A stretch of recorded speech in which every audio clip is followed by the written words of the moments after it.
Ramybė. Žiūri atgal. Bėgau per laiką, nežiūrėjau atgal.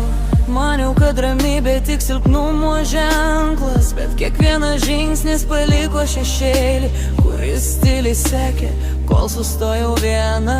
Mintis kaip keliai be rodiklių krypties, klausimai be atsakymų, tik pauzės.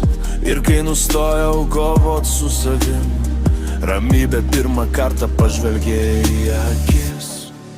Ramybė, kuri žiūri atgal, nekaltina, kiek primena, kiek nuėjau, kiek palikau ir kas dar manyje gyva.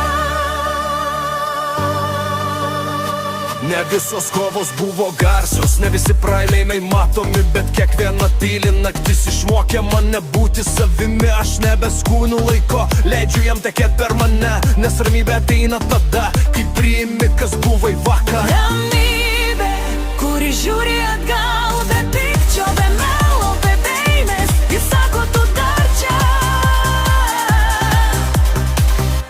Ir to pakanka. Pažvelk atgal be geivės, taip tavo kelias neklaida. Abu ramybė gyvena atleidime, nebėgime. Jei rytoj vėl bus sunku kvėpuot, aš prisiminsiu šią tylą, nes ramybė nėra pabaiga, ji pradžia be triukšmo. Aš nebijau žiūri atgal, nes nešuosi tai, ko išmokau.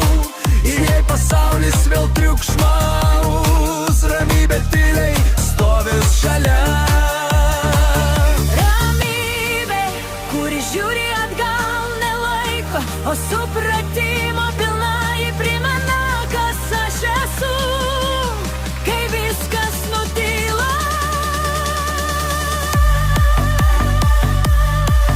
Ramybė,